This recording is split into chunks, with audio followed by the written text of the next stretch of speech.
미국에서 태어나 미국의 한국인 가정에 입양되었던 한 여성이 있습니다. 그녀는 성인이 되어 일본으로 생활하러 가게 되었다는데요. 그런데 일본에서 큰 위기를 맞게 되고 그녀는 좌절에 빠졌다고 합니다. 도대체 일본에서 그녀에게 무슨 일이 있던 걸까요? 제가 도쿄로 이사하게 되면서 제 인생이 완전히 바뀔 거라고는 생각도 못했어요. 제 이름은 엘리는진 김인데 다들 저를 김은질라고 불러요. 제가 아기였을 때 저를 입양해 주신 부모님이 지어주신 한국 이름이에요. 저는 평생 두 세계 속에서 살아왔어요. 미국에서 태어났지만 캘리포니아의 햇살 좋은 곳에서 한국 가정문화 속에서 자랐거든요. 아빠, 김대호 씨는 정말 대단한 분이에요. 어디에 가시든 그 공간을 환하게 만드시는 분이거든요. 처음에는 작은 집 수리 같은 일로 시작해서 지금은 쇼핑몰이랑 사무용 빌딩까지 지을 정도로 회사를 키워내셨어요. 매일 아침 깨끗하게 다린 정장을 입으시고 머리를 반듯하게 빗으신 아빠가 출근 준비하시는 모습을 보곤 했어요. 크게 꿈꾸고 열심히 살아야 한다. 아빠는 항상 그렇게 말씀하시면서 제 코끝을 톡하고 건드리고 나가셨어요. 엄마, 지연 씨는 고등학교 선생님으로 일하시면서 저희를 키우는데도 똑같은 열정을 쏟으셨어요. 집안은 항상 김치찌개 냄새랑 한국 전통가요 소리로 가득 찼어요. 주말이면 엄마는 저랑 언니한테 간밥 만드는 법을 가르쳐 주시고 격식 있는 한국말을 배우게 하셨어요. 잊지 마, 은진아. 엄마는 제 손을 잡아 간밥을 모양 잡게 해주시면서 말씀하셨죠. 너는 그 가지 문화를 품고 있어. 그게 너를 두 배로 강하게 만들어주는 거야.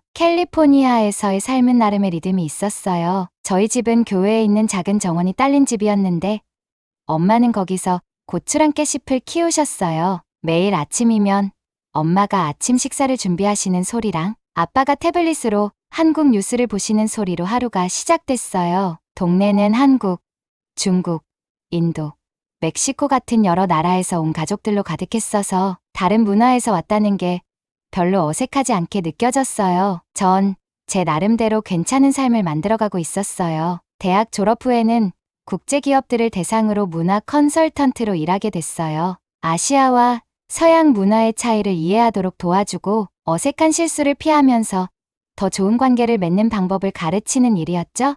이렇게 두 가지 문화를 모두 아는 저한테는 딱 맞는 일이었어요. 그런데 그 모든 걸 바꿔버린 소식이 들려왔어요. 어느 날 저녁 아빠가 집에 들어오시면서 눈을 반짝이며 말씀하셨어요. 도쿄에 럭셔리 호텔을 짓는 엄청난 계약을 따내셨다는 거예요. 그 프로젝트는 최소 2년은 걸릴 거라면서 우리 가족 모두가 도쿄로 함께 가자고 하셨어요. 이건 인생에 한 번뿐인 기회야. 아빠는 저녁 식탁에 건축 도면을 펼쳐놓으시며 말씀하셨어요. 우리가 가족으로서 일본을 함께 경험할 수 있을 거야. 처음엔 엄마가 망설이셨어요. 내 학생들은 어떻게 하라고요? 하고 물으셨지만 이미 엄마의 마음도 모험으로 끌려가는 게 보였어요. 저요? 제가 일하던 회사는 일본으로 확장하려는 계획이 있었기 때문에 저를 일본으로 보내는 걸 매우 반겼어요. 그 후 몇 달은 짐을 싸고 이별 인사를 하느라 정신없이 지나갔어요. 차는 처분하고 겨울 옷은 보관하고 일본 부동산 중개인과 화상 통화를 하느라 긴 시간을 보냈어요. 그 과정 내내 설렘과 긴장이 뒤섞인 기분이었어요. 출장으로 일본에 가본 적은 있지만 거기서 사는 건 완전히 다른 얘기였으니까요. 캘리포니아에서의 마지막 밤.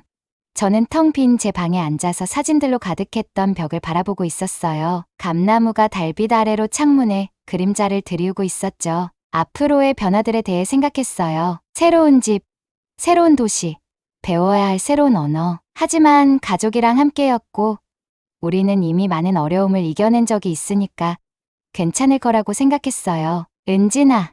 아래층에서 엄마가 부르셨어요. 김치 마지막으로 싸는 거 도와줘라. 저는 미소를 짓고 자리에서 일어났어요. 내일은 우리 가족 인생의 새로운 장이 시작될 거였고 저는 준비됐다고 생각했어요. 아니, 적어도 그렇게 생각했죠. 제가 전혀 예상하지 못했던 방식으로 도쿄가 저를 시험에 들게 할 거라는 건 몰랐거든요. 제가 사랑, 가족, 그리고 제 자신에 대해 알았다고 믿었던 모든 것을 다시 고민하게 만들 한 사람을 만나게 될 줄은 더더욱 몰랐고요. 저는 켄지를 미즈토 인터내셔널 첫 출근 날에 만났어요. 그날 아침은 정말 엉망이었어요. 도쿄의 복잡한 지하철에서 길을 2번이나 잃고 새하얀 블라우스에 커피를 쏟아버렸고 가슴이 두근거리는 상태로 회사에 10분이나 늦게 도착했거든요. 그런데 엘리베이터 앞에서 환한 미소로 저를 기다리고 있는 그가 있었어요. 그의 미소 덕분에 제 당혹감이 순식간에 사라졌어요. 김은진 씨 맞으시죠? 그가 제 한국 이름을 완벽한 발음으로 불렀어요. 저는 다나카 켄지입니다. 팀에 오신 걸 환영합니다. 그러면서 파란 종이로 포장된 작은 상자를 저에게 건네줬어요. 상자 안에는 제 사이즈에 딱 맞는 새하얀 블라우스가 들어 있었어요. 밑에서 커피 사고 난 걸 봤어요. 그가 설명했어요. 우리 건물 편의점에는 뭐든 있어요. 그 배려심이 바로 켄지 그 자체였어요. 다른 매니저였다면 제가 늦었다고 혼냈을지도 모르는데 켄지는 그 어수선한 아침을 친절함을 보여줄 기회로 바꿔줬어요. 첫 몇 주 동안 그는 단순히 사무실에서만이 아니라 도쿄에서의 생활 전반을 잘 적응할 수 있도록 도와줬어요. 맛있는 라면집을 추천해주고 유용한 일본어 표현도 알려주고 팀 회의에서도 제가 소외되지 않도록 항상 챙겨줬어요. 우리는 사무실 정원에서 점심을 함께 먹기 시작했어요. 켄지는 항상 여분의 젓가락을 챙겨왔어요. 제가 국수를 먹다 젓가락을 자꾸 떨어뜨리는 걸 기억하고는 말이에요. 그는 나가노에서 자란 이야기들을 들려줬고 저는 캘리포니아에서의 제 삶에 대해 이야기했어요. 가끔씩은 음식을 다 먹고도 한참 동안 거기 앉아 가을 낙엽이 떨어지는 걸 보면서 대화를 나누곤 했어요. 켄지에 대해 작은 것들도 눈에 들어오기 시작했어요. 일을 시작하기 전에 항상 소매를 걷어 올리는 모습. 깊게 생각할 때 옛날 일본 노래를 흥얼거리는 습관. 웃을 때 눈가에 주름이 지는 모습 같은 것들이요. 켄지도 저에 대해 작은 것들을 기억했어요. 제가 피곤해 보일 때 뜨거운 차를 가져다 주거나 커피를 우유만 살짝 넣어 마시는 걸 좋아한다는 걸 기억해줬어요. 또 어려운 프로젝트를 할 때 제 책상 위에 격려의 메시지가 적힌 포스트잇을 남겨두기도 했어요. 우리의 첫 번째 데이트는 우연히 이루어졌어요. 프레젠테이션 작업 때문에 늦게까지 일을 하다 보니 어느새 비가 쏟아지기 시작했어요. 그런데 둘 다 우산을 안 가져왔더라고요. 근처에 좋은 곳 알아요. 켄지가 말하면서 자기 정장 재킷을 벗어 우리 둘의 머리 위로 올렸어요. 우리는 비를 맞으며 작은 레스토랑으로 뛰어갔고 얼굴에 빗물이 흐르는 걸 보며 웃었어요. 그 레스토랑은 테이블이 4개뿐인 작은 가게였는데 나이 든 부부가 운영하는 곳이었어요. 두 분은 우리를 가족처럼 대해주셨고 뜨거운 우동 한 그릇씩을 내주시며 이 동네에서 50년 전에 어떻게 사랑에 빠졌는지 이야기를 들려주셨어요. 제가 이해하지 못한 부분은 켄지가 번역해줬는데 그가 제게 다가와 조용히 말할 때 그의 어깨가 제 어깨에 닿았어요. 그날 밤 이후로 모든 게 달라졌어요. 우리는 주말마다 도쿄를 함께 탐험하기 시작했어요. 켄지는 고층 빌딩 사이에 숨겨진 사원들을 보여주고 시모키타자와의 재즈 클럽에 데려가고 그의 작은 부엌에서 제대로 된 모찌를 만드는 법도 가르쳐줬어요. 저는 켄지에게 한국 드라마를 소개했고 곧 켄지도 저만큼이나 빠져들어서 우리 둘 다 좋아하는 드라마의 다음 전개를 예상하며 문자 메시지를 주고받곤 했어요. 우리 동료들도 눈치챘겠죠. 제가 켄지랑 함께 회의에 들어갈 때마다 또는 정원에서 점심을 나눠 먹는 걸 볼 때마다 몰래 미소를 짓는 걸 몇 번 본 적이 있었어요. 하지만 켄지는 직장에서 늘 프로답고 존중하는 태도를 유지했어요. 덕분에 제가 불편하거나 연애 때문에 특별 대우를 받는다고 느낀 적은 한 번도 없었어요. 우리가 사귄 지 3달쯤 됐을 때 켄지가 저를 데리고 하코네로 주말 여행을 갔어요. 후지산이 보이는 개인 온천이 있는 전통 료칸에서 묵었는데 첫날 저녁에 여관의 정원을 산책하다가 첫눈이 내리기 시작했어요. 켄지는 빨간 단풍나무 아래에서 멈추더니 저를 마주보고 섰어요. 은진 씨. 켄지가 제 손을 잡고 말했어요. 지난 몇 달간 제 인생에서 가장 행복한 시간이었어요. 그러더니 주머니에서 작은 나무 상자를 꺼냈어요. 상자 안에는 작은 다이아몬드로 둘러싸인 진주 반지가 들어 있었어요. 이 반지는 할머니가 돌아가시기 전에 저에게 주신 거예요. 제 삶의 빛을 가져다 줄 사람에게 주라고 하셨거든요. 마치 할아버지가 할머니의 삶의 빛을 가져다 준 것처럼요. 켄지는 한쪽 무릎을 꿇고 말했어요. 저와 결혼해 주시겠어요? 제 심장이 터질 것 같았어요. 네. 제가 속삭였어요. 그리고 더 크게. 네. 켄지는 제 손가락에 반지를 끼워주고는 저를 끌어안고 키스했어요. 눈이 우리 주위를 감싸는 그 순간 모든 게 완벽하게 느껴졌어요. 저는 우리의 미래를 상상했어요. 서로의 문화가 아름답게 섞이고 두 가족이 하나로 합쳐지고 우리 아이들이 한국어, 일본어, 그리고 영어를 모두 배우며 자라는 모습을요. 하지만 이제 돌이켜보면 그때 제가 경고 신호들을 알아챘어야 했던 것 같아요. 제가 그의 가족을 만나자고 할 때마다 켄지가 주제를 바꾸던 모습, 우리가 함께 찍은 사진을 절대 SNS에 올리지 않던 태도, 그리고 그의 부모님의 전통적인 가치관에 대해 말할 때마다 신중했던 말투 같은 것들이요. 하지만 저는 너무 행복했고 너무 사랑에 빠져서 그런 것들을 알아차리지 못했어요. 우리의 사랑이 어떤 장애물이라도 이겨낼 거라고 믿었어요. 제가 켄지의 집에 처음 발을 들였을 때만큼 외로움을 느낀 적은 없었던 것 같아요. 그 집은 정말 아름다운 계곡 한가운데 자리 잡고 있었고 높게 뻗은 소나무들이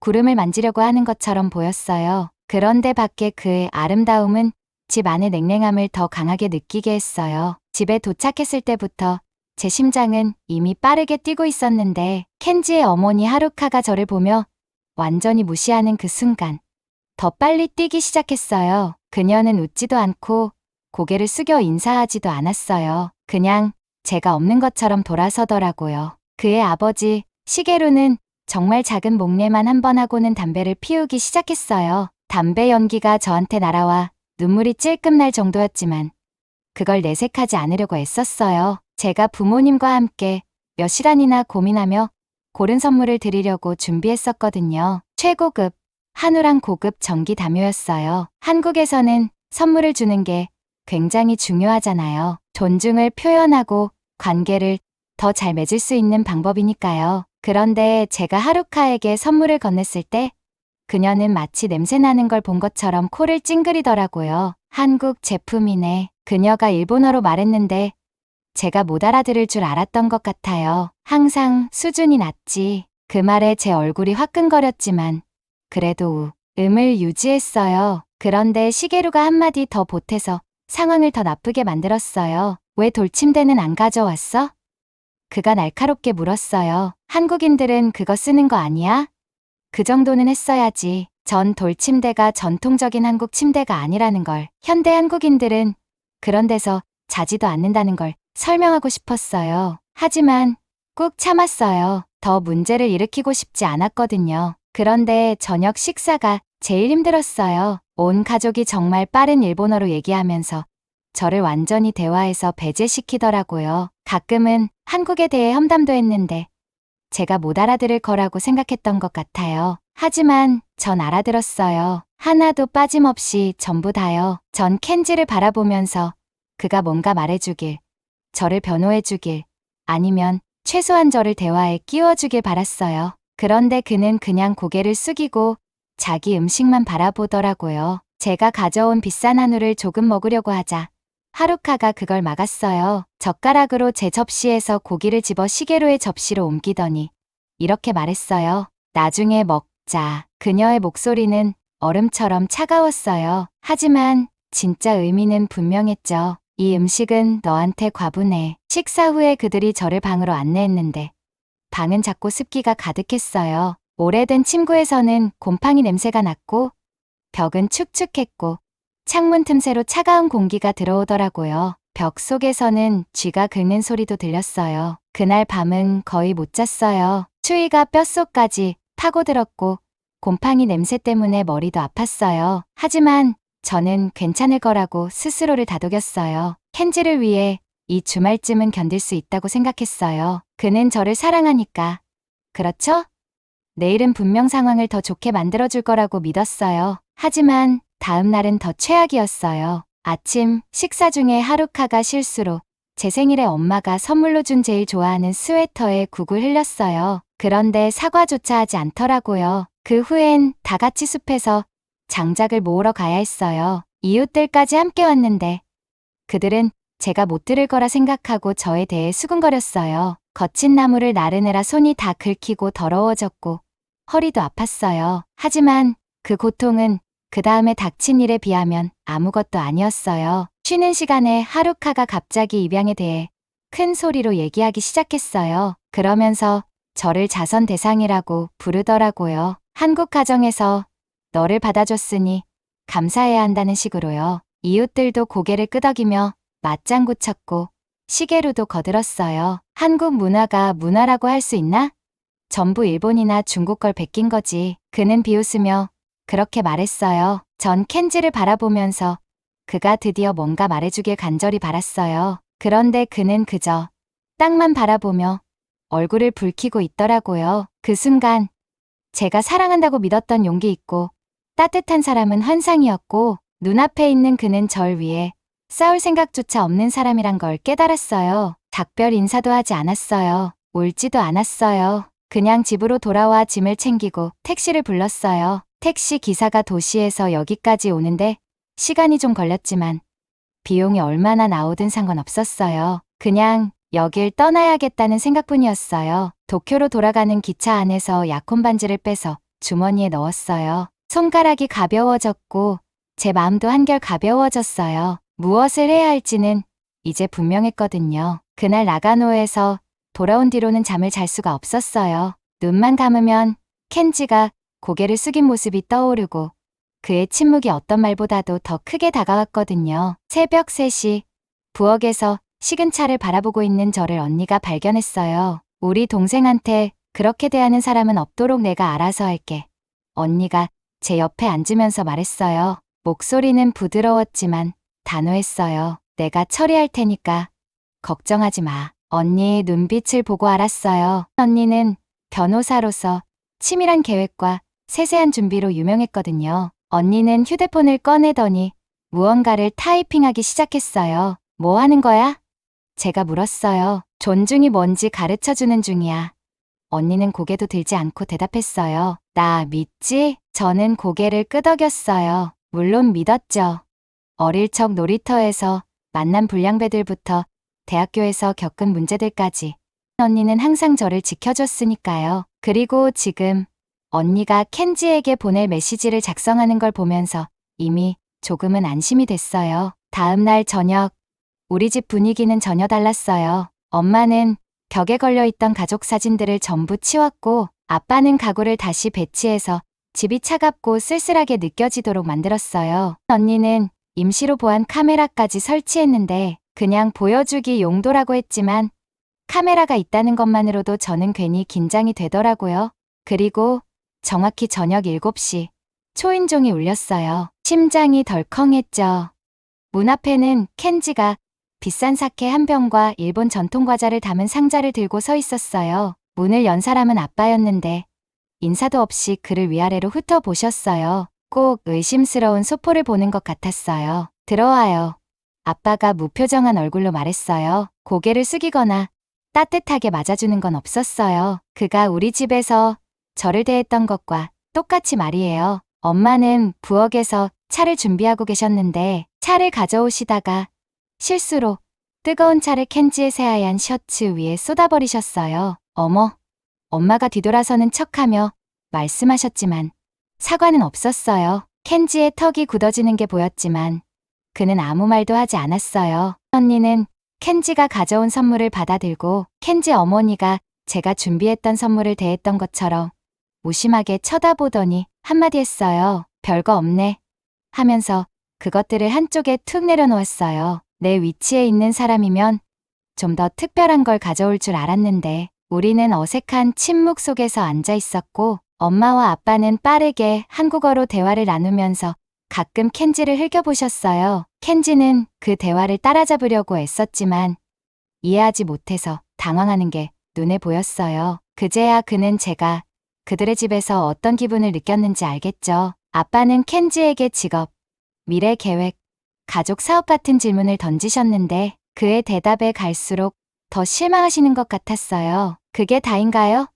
아빠는 고개를 저으면서 말씀하셨어요. 마지막 결정타는 언니였어요. 켄지가 차를 한 모금 마시고 있을 때 언니가 완벽한 일본어로 이렇게 말했어요. 켄지 씨, 우리 동생이 당신네 집에서 당했던 대로 대우받는 기분이 어떠신가요? 켄지는 차에 목이 막혀 기침을 했고 얼굴이 빨갛게 달아오르더니 곧 창백해졌어요. 급히 일어서다가 테이블에 무릎을 부딪혔어요. 이건 말도 안 돼. 그가 화난 목소리로 말했어요. 내가 이럴 필요는 앉아요. 언니가 얼음장 같은 목소리로 명령했어요. 그리고 손으로 카메라를 가리켰죠. 저 변호사예요. 켄지 씨, 여기서 일어난 모든 일이 녹화되고 있다는 거 아시죠? 당신과 당신 가족이 다른 사람을 어떻게 대하는지 당신 회사가 보면 뭐라고 할까요? 켄지의 얼굴에서 자신감이 완전히 사라지는 게 보였어요. 그는 작아지고 두려운 모습으로 의자에 다시 주저앉았어요. 제가 사랑에 빠졌던 매력적인 매니저의 모습이 아니라 가족이 다른 사람을 상처 주는 동안 묵묵히 서 있던 사람. 그 모습 그대로였어요. 가세요. 언니가 조용히 말했어요. 다시는 우리 동생에게 연락하지 마세요. 만약 그러면 이 녹화본이 당신 회사에 들어가게 될 거예요. 알겠죠?